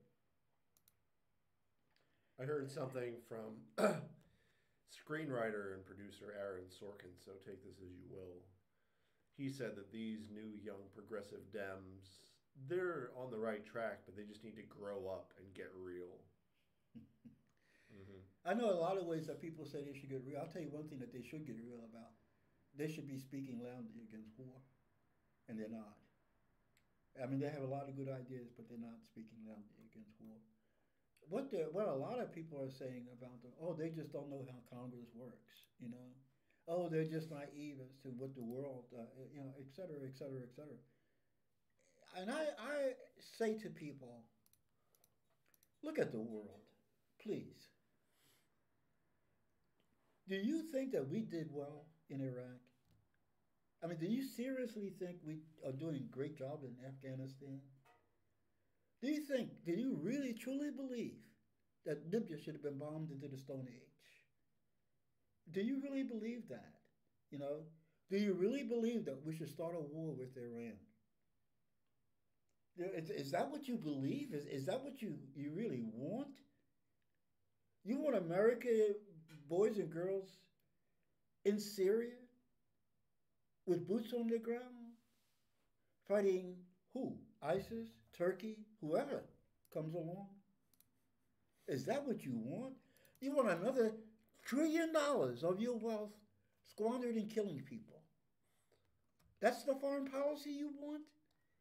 You want a foreign policy that that people hate you because you killed their mother and father at a wedding party. As I read in The Intercept some time ago, I think it was about 2 years ago now, one of the most heart wrenching and just incisive statements about the drone intifada was when a young man said, I think he was 16 or 17, said that as a child he used to love sunny days. He used to love days where the skies were blue and the weather was temperate and they could go out and enjoy a day. But now he hopes for clouds because when clouds come, the drones cannot strike. We have truly eliminated the joy of a sunny day and also have helped to create one of the epidemics of mass psychosis and paranoia and fear in such countries. Because if you are always running for your life from drone attacks, how can you be sane? If you are the person doing the drone attacks, how can you be sane? I am become death. That's the story of our nation. I am become death. Seriously, do you seriously think that we are safer today in America because of what we did in Iraq? Because of the 17, 18 years we spent in Afghanistan, the place where empires go to die? For real, though. Hey, for real, do you actually believe that $1 trillion is better spent in Afghanistan than on American schools and bridges? Can you actually believe that? There's so much more than that even that we should be spending. Absolutely. Trillions of dollars that we spend killing people and building stuff that we use to kill people and building stuff that we will never use to kill people but that we threaten to kill people with. Just line the coffers of arms manufacturers. Yeah. All that. Yep. And to stand up strong and demonstrate that we are testosterone driven. We are it, the macho man of the world, who loses every battle, but the macho man of the world. We have air power, but obviously we're no good on the ground. You know, we don't like to say that we lost in Vietnam. You know. And we don't like to say that those little Koreans did pretty good. Those Cubans, as a matter of fact, did pretty good down there in Grenada. We also like to say that we were, one of the driving forces between the Allied victories in World Wars I and II. And that, especially World War I, that's a laugh. That's a laugh. But World War II, well, especially World War II well. too. You know, here was a place where we delayed while the Russians took the deaths. You know, we were promising to open an Eastern Front. Is it the Eastern Front or Western Front? From Russia, it's the Western Front. And the Russia was fighting in the East. And the Russians were dying. How many? 23 million? 12 or 20 million, yeah. You know, dying to save us, the world, from Nazi Germany. And we're hesitating until it looks like the Russians are about to really kick butt. And then we land at Normandy and proclaim victory. You know. And in our telling of the story, in our American history books, I always did like history. And when I was a kid, I used to always read like Alexander the Great, he was one of my favorite. Toussaint Louverture, he was my absolute favorite. Chief Joseph, Sure. But all these little warriors here and there, Alexander, I see Napoleon developing artillery, I see Alexander developing the single echelon movement. I see Hannibal developing the double echelon movement, and I recognize all these great warriors and all these great generals. Sure. That's what I grew up. And so I was reading very closely my high school history. And we studied World War II in my high school history. But you know, we never really learned about the Russians. You know, Stalingrad was just a mention. This, of course, would have been at the height of the Cold War, so they would have told you nothing of the You know, heroism. Stalingrad, the amazing stuff that took place at Stalingrad. If they had taken the time to teach the history, you want to talking about recognizing the suffering of war. You want to talk about recognizing the destruction of war and what it does to a people and the tenacity of a people to overcome it. It's in that story at Stalingrad. You know, it's not in the invasion at Normandy. It's in that siege of Stalingrad. Day and night and week and month.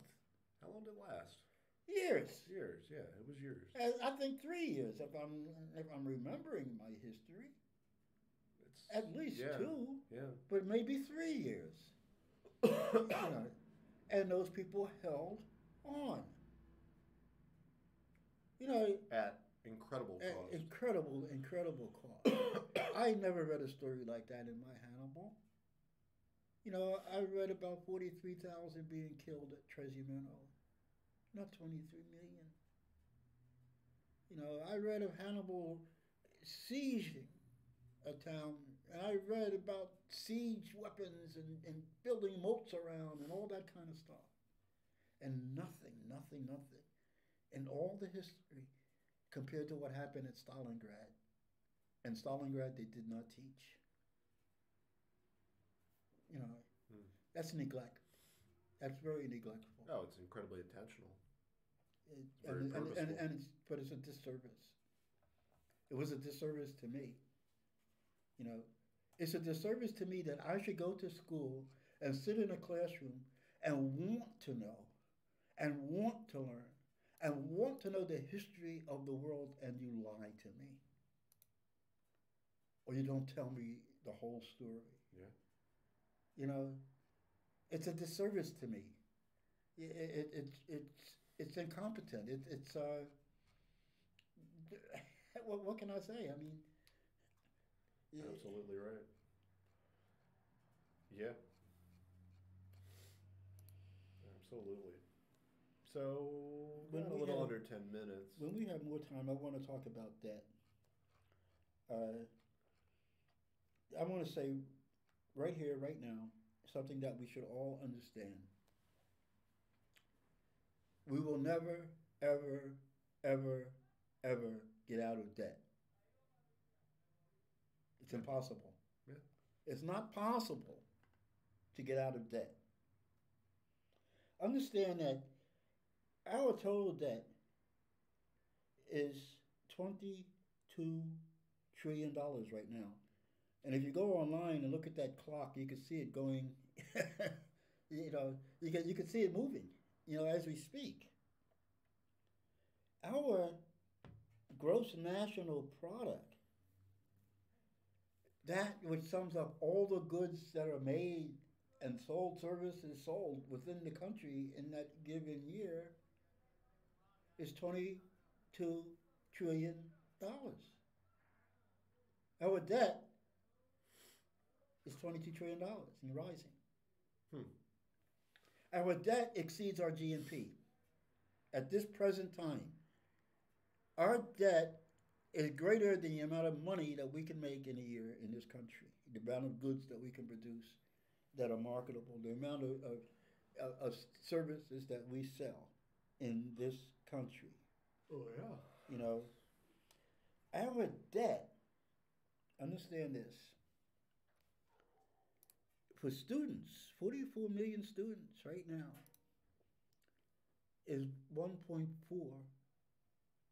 trillion with a T dollars. And that just buries them so deeply. How could it ever be paid? There is a simple principle. Debt accumulates exponentially. The standard of living does not. Then you can't catch up to the debt.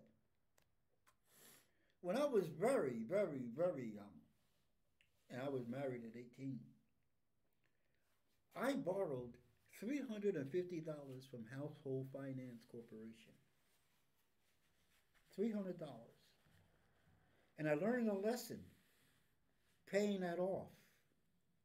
The lesson is called compound interest. The magic of compound interest. Not for you. No. No. Do you know how many times I paid that $350 back? Twice. At least twice. Yeah. You know. Over how long? Over, I don't remember. I can't. Was it? But it was a long time. Okay. It was a long. Okay. It was more than a year. I mean, I was paying like $15 a month to start, and then I was paying something like $32. One time I made a payment of $32, and I got the thing back, and it said that $4 went to principal.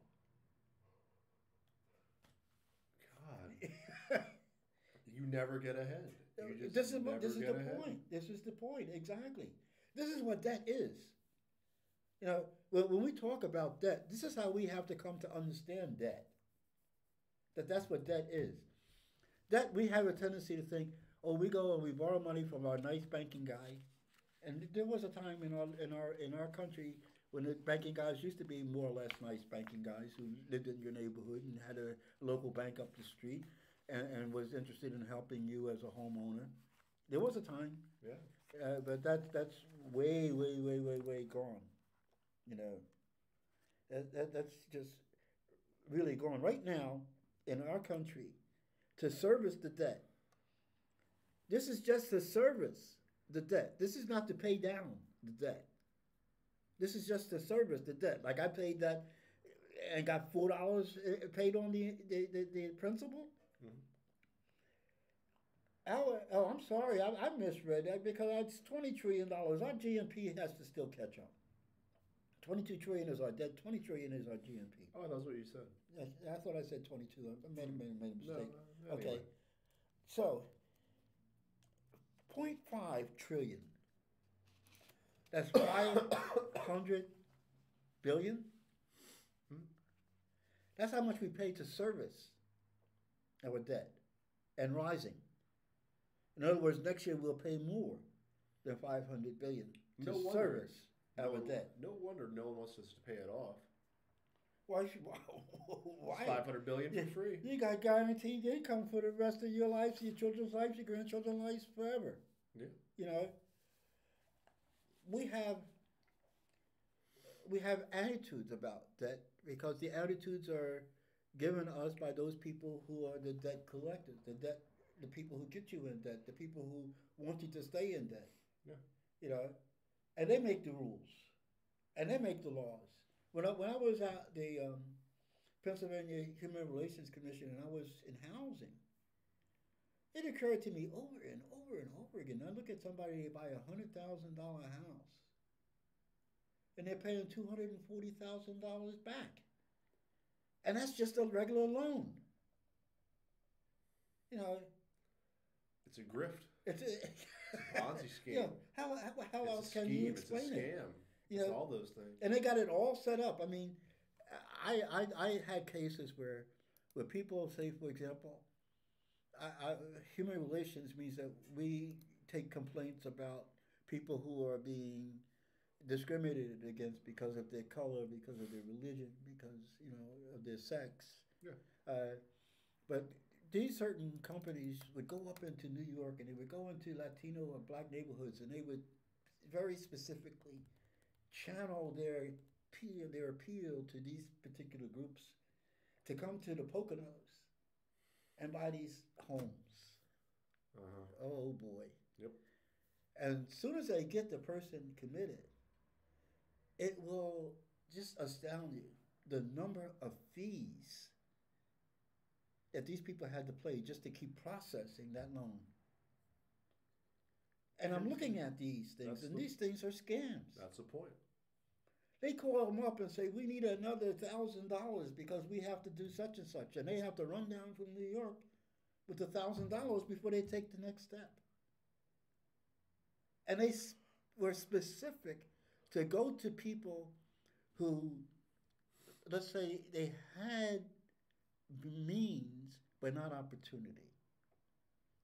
In other words, you were making a good living, but they didn't allow you to buy into the good neighborhoods.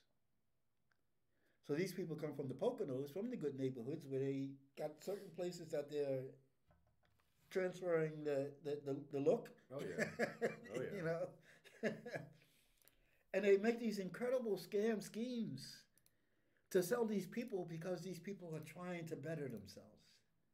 You know, it's like you decide to go to college because you're going to better yourself. And then $240,000 later, you're in debt for the next 10 years, and that's a low estimate. Oh yeah, I used to go. I used to be a recruiter at colleges for the Peace Corps, and I would set up my table in a lobby, and across the way there would be credit card companies. I've seen them. Oh my God, what a racket! They come in there and they tell a student, "You want to go to Jamaica?" And they give them a credit card. A freshman. Mm-hmm. They have no idea about anything. Oh, it's predatory. 100%. Oh my God. Oh my God. I used to see this stuff go down every campus that I went to. You know, and those were the people who were just taking them. You know, they weren't the people who were involved with the quasi-government institutions that had set up scams. And I'm talking about those name places. What do they call them? What are those two housing things that are government and Fannie Mae, Fannie Mae and Freddie Mac. Fannie Mae in particular, you know. I don't like how they gave them friendly names to seem less threatening. Because Fannie Mae sounds like a grandma. Like, oh, yeah. My grandma's friend next door used to bake me goodness. cookies. But nope, she's a predator. Freddie Mac seems like the kind old gentleman who fixed cars down the road. Yeah. But nope, predator. I have here that this woman who is the Secretary of Education. I think her name is Betsy DeVos. Bessie DeVos. Mm-hmm. Okay, Bessie DeVos. She had Obama had made a rule that students who were given bad loans, in other words, say for example you went to a crooked school, and the school only purpose was to get these payments from the government. Mm-hmm. And they didn't educate you. And when you got out, you couldn't get a job. They weren't accredited. They weren't credited. And if you went to a school like that, Obama said that they should give you the money back. Yeah. Seems obvious to me. Not even a big step. Okay. Well, she said no. Hmm? She said, you don't have to give them the money back. Keep the money. The court said to her, Betsy, you can't do that. If these people were victims of scam, they should be made whole.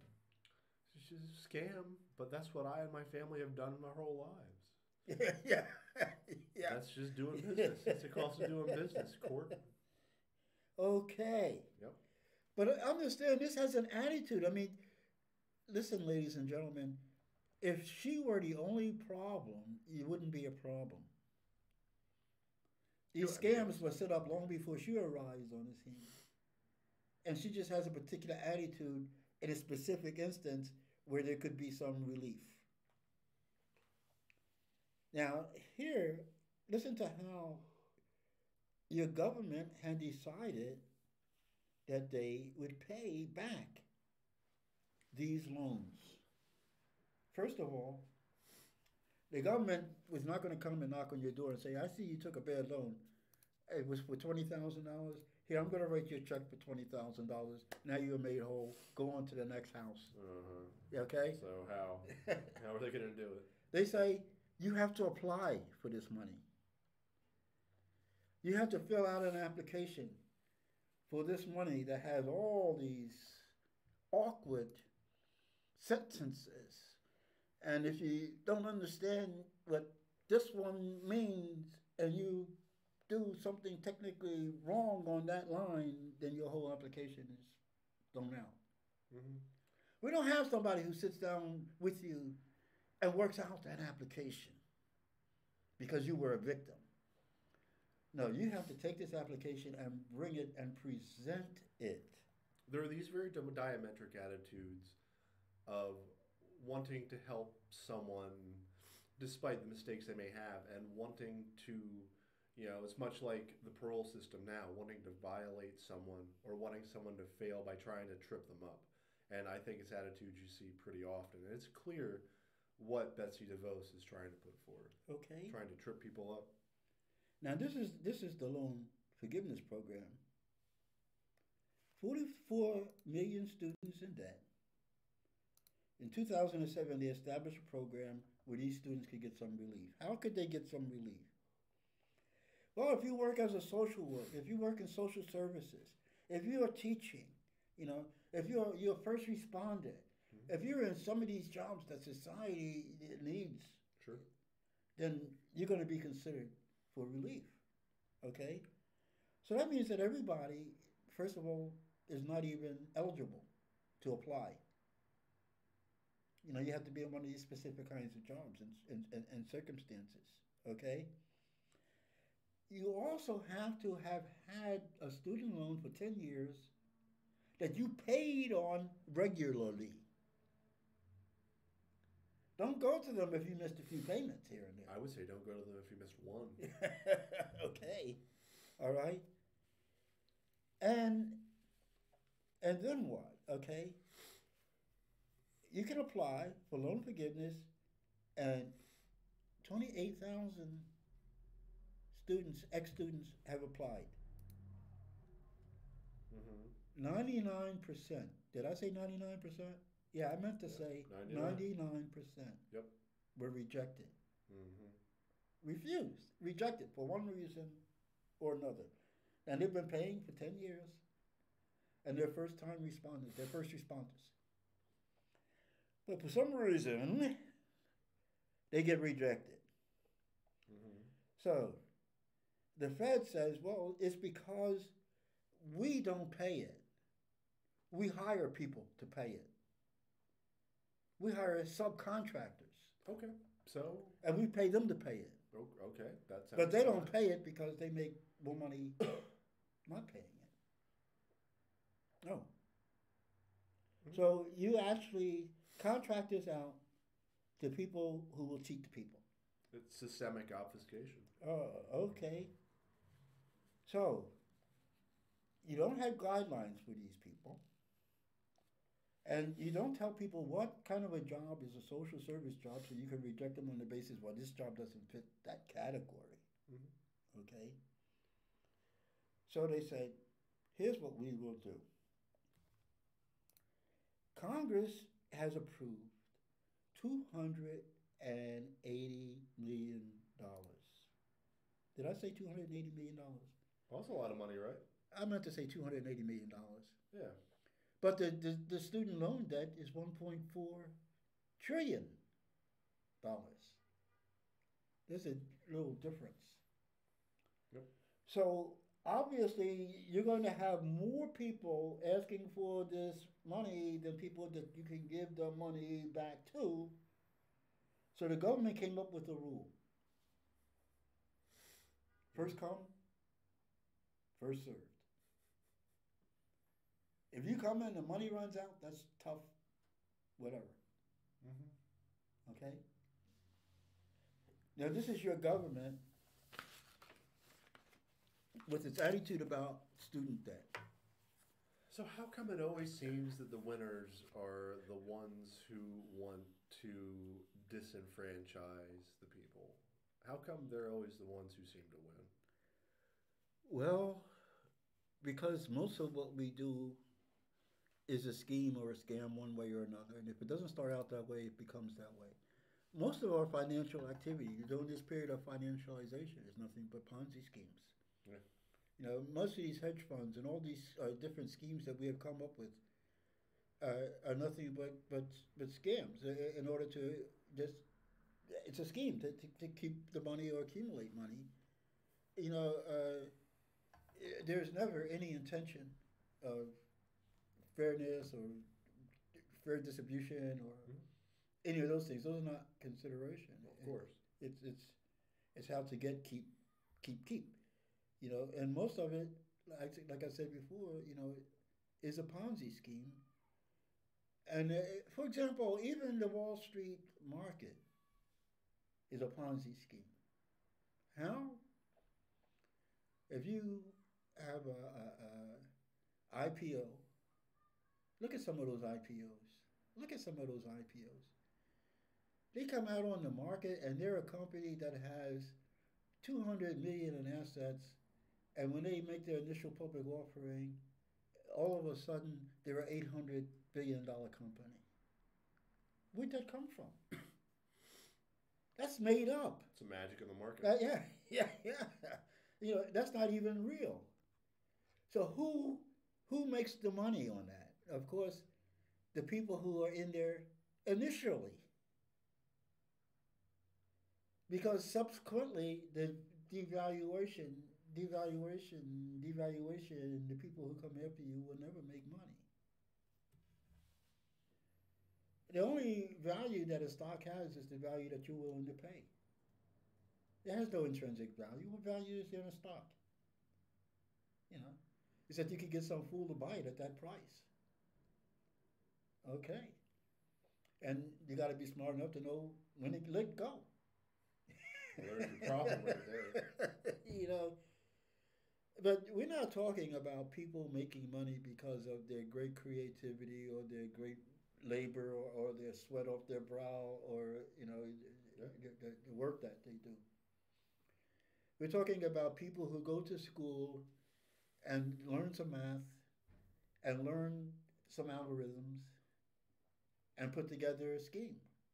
It's true modern day magic. Creating something out of nothing. Creating something out of nothing. You know, and this is what we call the economy, ladies and gentlemen.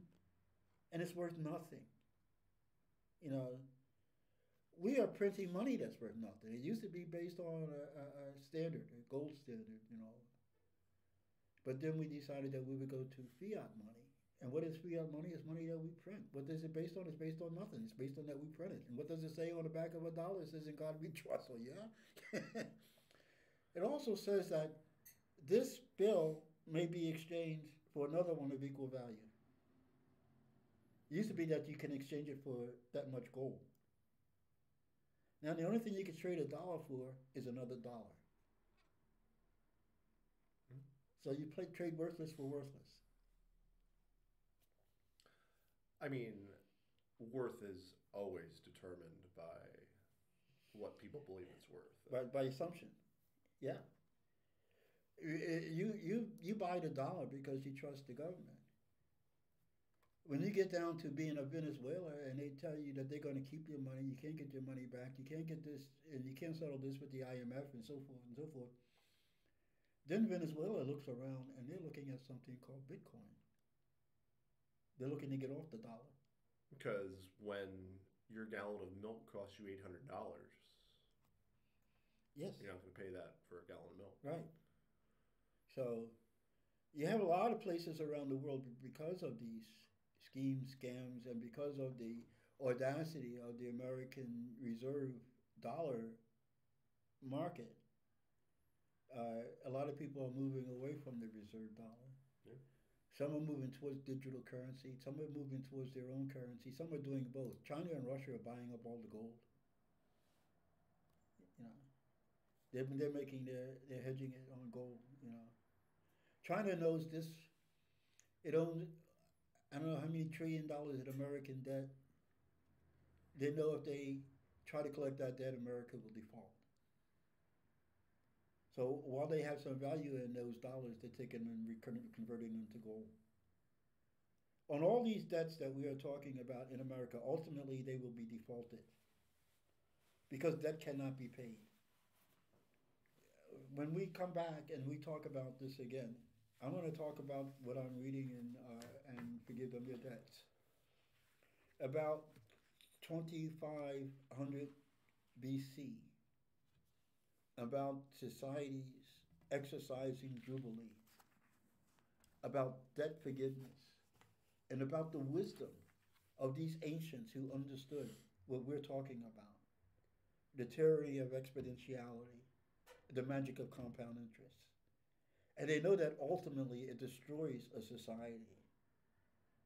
Consequently, you have periodic jubilees, you have periodic debt forgiveness.